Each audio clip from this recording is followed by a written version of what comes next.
me here. So since there is morning over there in so many places, people who are listening to me, I would just tell them, even if they are not switching on their videos, I would just request them to just, start this session with a smile, a beautiful one. And they can just say, I love you to your own self. That I love you. I love everything about this world that I have. I have everything, whatever I have, I am so grateful, so grateful, so grateful. So we can start with the session today. And as you know, it's about conscious living. Yeah. And this word has been doing the rounds for a very long time, I think. It has become a spiritual fad, I guess, trend setting statement. We have to live consciously. That's what everybody is vying for, conscious living. But I don't know. I really don't know how many people have been able to actually understand it, integrate it, and implement it. I have no clue about that. What I can do is just impart the information, the knowledge that I have received from my guru, Pitama Patriji, and the angels and the other masters who have also taught me in these 15 years of my stint in meditation. So, yeah, let's begin the conscious living. So, happy mornings to all of you. And let's talk about the conscious living. Now, when you asked me, Sharoo, uh, what is conscious living for you? Since this is my take on conscious living, so I'm going to share my experience. So, conscious living for me is to live in consciousness. Now, what is that? So, living in consciousness means what? It means when you are engaging with yourself, when you are absolutely immersed with the present moment, when you're being with the present moment, when you take the decision not out of the habit or reactivity, but by being attentive and aware. That's what conscious living is. When you're taking the decisions with awareness, with attention, not with habit, not with reactivity, that is conscious living. What else is conscious living? When we are deeply aligned with our own selves. When the mind, body, soul, all three are aligned with each other. That's what conscious living is. I know it's easier said than done. I have been on that road, and trust me, it's the most difficult muscle to build. Very difficult. Because it is not easy to say that, oh, please start the conscious living stuff in your life. It is very difficult. It's been 15 years. I'm still trying to master this. I'm just on the road. I'm going on, moving on. I'm not stuck anywhere. I'm going on, but still it is very difficult to actually, do this conscious living every second, every moment of the day. But yes, just because I have the understanding, just because I know what it means, just because I know how to integrate and implement it, that's why I'm able to use it in my daily life. Yeah. Sometimes it happens I'm not able to because the thoughts, they just go haywire, just like yours, mine too. But yeah, I then bring them back. What I have learned from my guru, Pitama Patriji, and Thich Nhat Hanh, who is the greatest of the gurus of mindfulness. If you want, you can read his books, amazing books on mindfulness and conscious living. If you really want to know what conscious living is, you should and you must read his books. I was very inspired, and I'm still am. So he was the one, and his books were the ones that really taught me what conscious living is. Because being a monk, he understood what conscious living is. Patriji and Thich Nhat Hanh, they never put any rules and regulations on us. Now, Sharoo, you have to do this. Sharoo, you have to do that. The only thing that both of them, they said was, Sharoo, meditate Sharoo, be mindful. That's it. Be in awareness, be in awareness, be in awareness. That's what really helped me, because they pushed me into that. Not only they pushed me, they pushed everybody who was following them. Sharoo was not so special.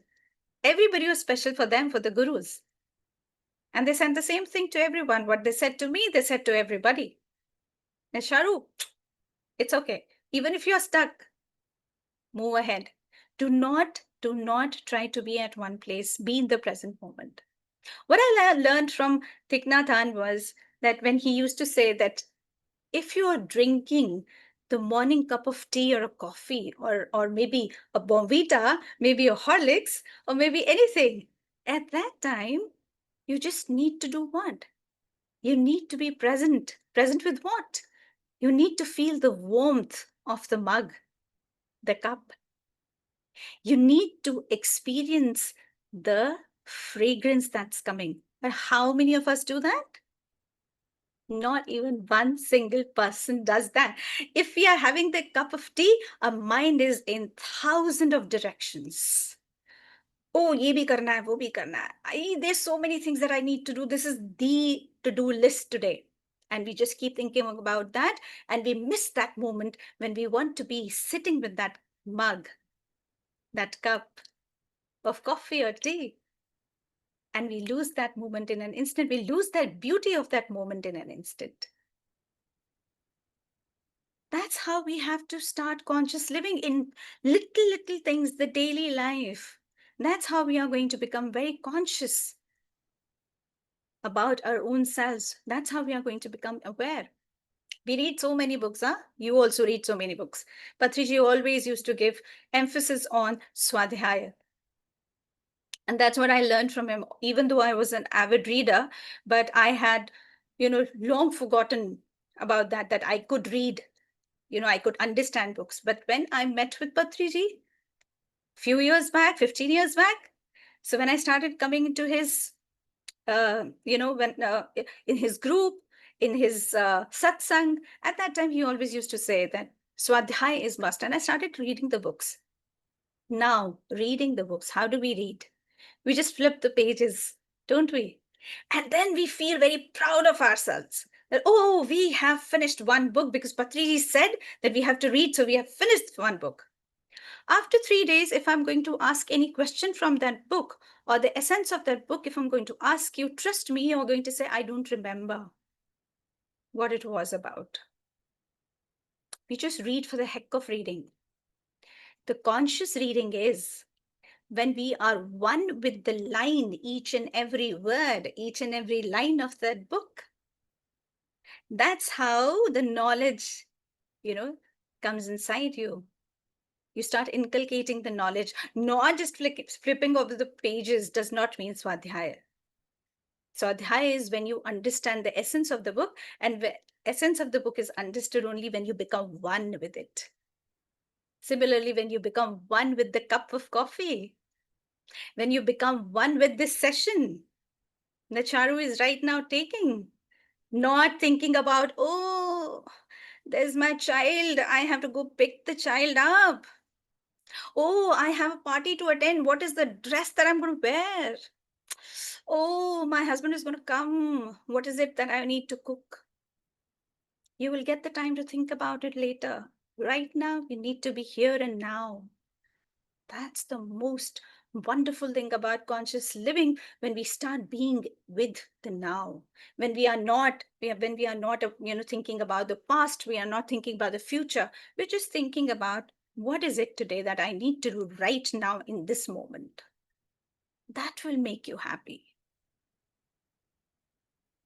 Now, I've learned from angels that there are few pillars of conscious living. And what are these pillars? One, as you know, it's mindfulness. Mindfulness, when you are available in every moment, when you are available with one thought at a time, when you are available with one viewpoint at a time, when you are available with one emotion at a time. But generally what happens, what do?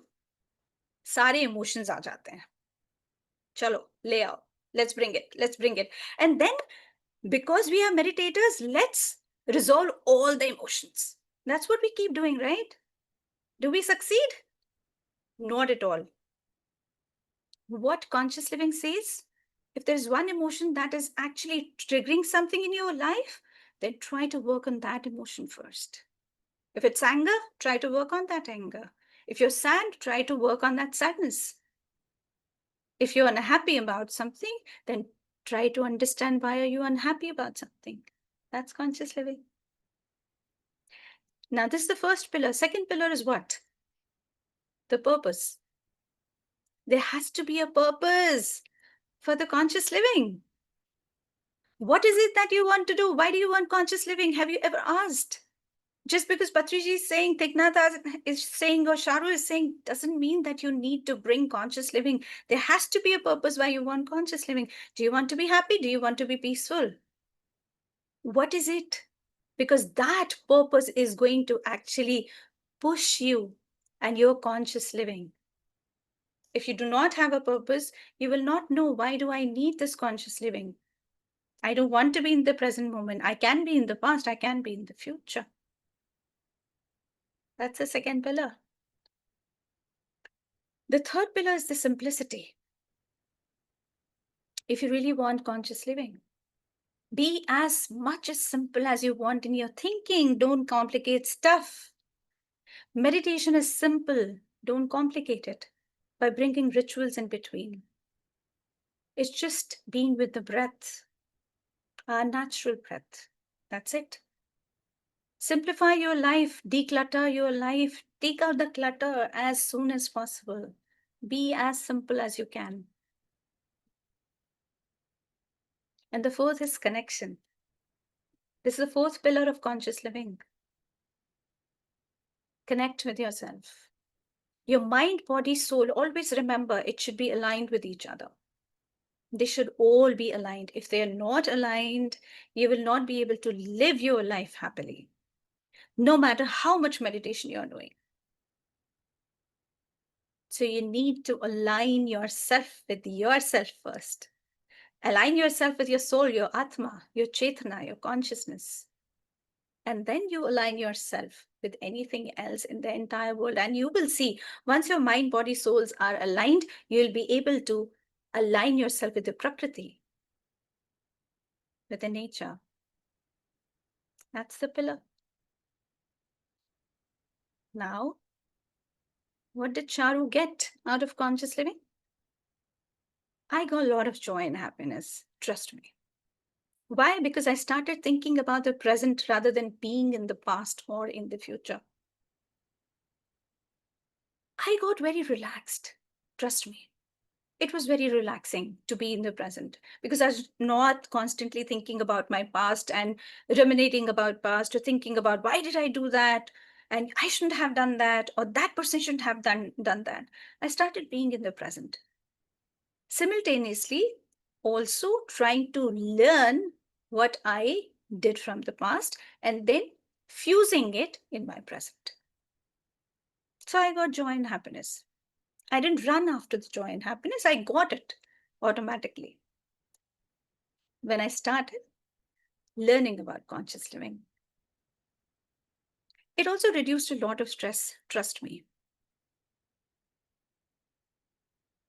When you start becoming conscious of every moment, you get a tremendous strength to take care of the challenges that you have. Trust me. I got absolutely so much of strength that I can't say. And it also helped me improve so many relationships. There was so much of harmony in my relationships because I was able to understand myself. I was able to understand the other people.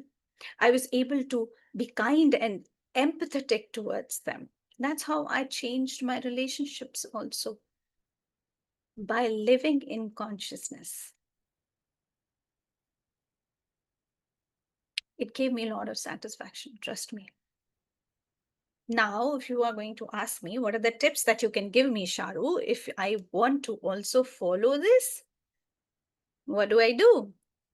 There are so many things that you can do.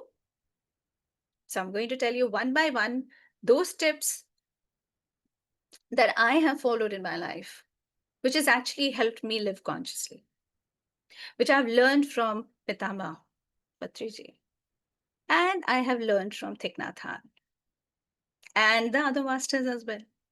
And of course, the angels, who have really, really helped me in these 15 years to become who I am today. Number one, friends, very important. Morning care. It is very, very, very important that you start having a morning ritual in the morning. When I say morning ritual, what does that mean? It means that you have to have a gratitude ritual first, where you are being grateful to everything around you, where you're grateful for your life, where you're grateful to the blessings that you have, even if it's just one. Then also try to be grateful to that. Then be mindful of what are the things that you want to do. Why I'm saying this, once you start doing that, it is going to actually start the expectation of the day ahead. It will start your day with an inspirational vibe. This is what I do. When I get up in the morning, I open my eyes. I do not open the eyes, to the Instagrams or the Facebooks. Generally, this is what happens. As soon as we just get up, oh, let's flip over the Instagram and Facebook. What's new in there? So we start, doing that. We don't have to do that. The first thing first, we have to be grateful to everything, to every person, to the Prakriti, to Ma nature, to everything, whosoever is around us, the ones who have given us lessons, the ones who have not, the ones who have been here in our lives throughout. We have to be grateful to them. That's the first and the most foremost thing that you need to do, especially the ones who have just got up. I told you in the beginning of the session that you have to start the session with a smile, because it's your morning. And when you smile in the morning, when you say, hey, I love you, when you just say that to yourself, you are actually doing that and telling the day that I love this day, I love myself, and I'm really going to take over the challenges that this day is going to bring me. But if you just keep being sad, I don't know, how am I going to do this? Or maybe Instagram and Facebook, it doesn't help you out at all. And then meditate a little bit. Just 5-10 minutes won't harm. You can do the meditation for 5-10 minutes. Just be calm. It will give you more clarity. That's the first thing that you can do. The second thing that has really helped me, which I've learned from Patriji, is mindful eating. Careful eating. Very important. And conscious eating. The first thing that you have to understand, are you eating your emotions or are you eating your food? I am angry. Mama, bring me a tub of ice cream. I'm going to eat it. So is it the emotion or is it the food that you want to eat? You need to see that. Mindful eating is very important. What are you feeding your mind? What are you feeding your tummy is important. And what are you feeding, the emotion or the food? That's also important. So when you ask me, friends, so I used to be a very fast eater. The only thing that I used to know was, okay, the food is here. I just have to gobble the food and I have to just sit. Chhod do. Ho gaya. Khana ho gaya. Now, when I started understanding this mindfulness, this conscious living, then I stopped doing this. Now what I do is I enjoy every morsel of my food. I try to feel the texture of the food. I try to feel the taste of the food. And I do not switch on the TV or I do not, look into the phone at that time when I'm eating, or I do not talk much when I'm eating. because I want to be with the food. I want to feel the texture. I want to feel that smell of that food. I want to feel the taste. For longest of the period, I didn't know that chapati was sugary. I mean, what is the taste of the chapati? I thought chapati is a chapati. How can it increase the diabetes? It doesn't have any sugar, is it? And then when I started mindfully eating the chapati, I felt no, it's sweet, a little sweet. That's how I understood the taste of the chapati. And now I know what mindful eating is. You don't have to just gobble the food. You have to be with the food. You have to be thankful to each and every morsel that you're putting into your mouth. That's amazing, amazing thing to connect with the food. The more grateful are you towards the morsel of the food, the more you are attached to the food at that time, the more the food is going to do wonders to your body. Similarly, the water.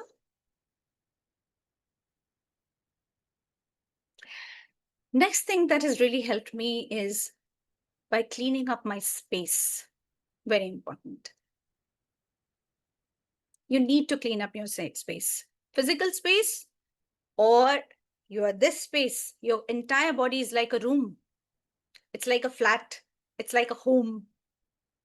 Just as every home has different compartments, different rooms, similarly, this body is your home.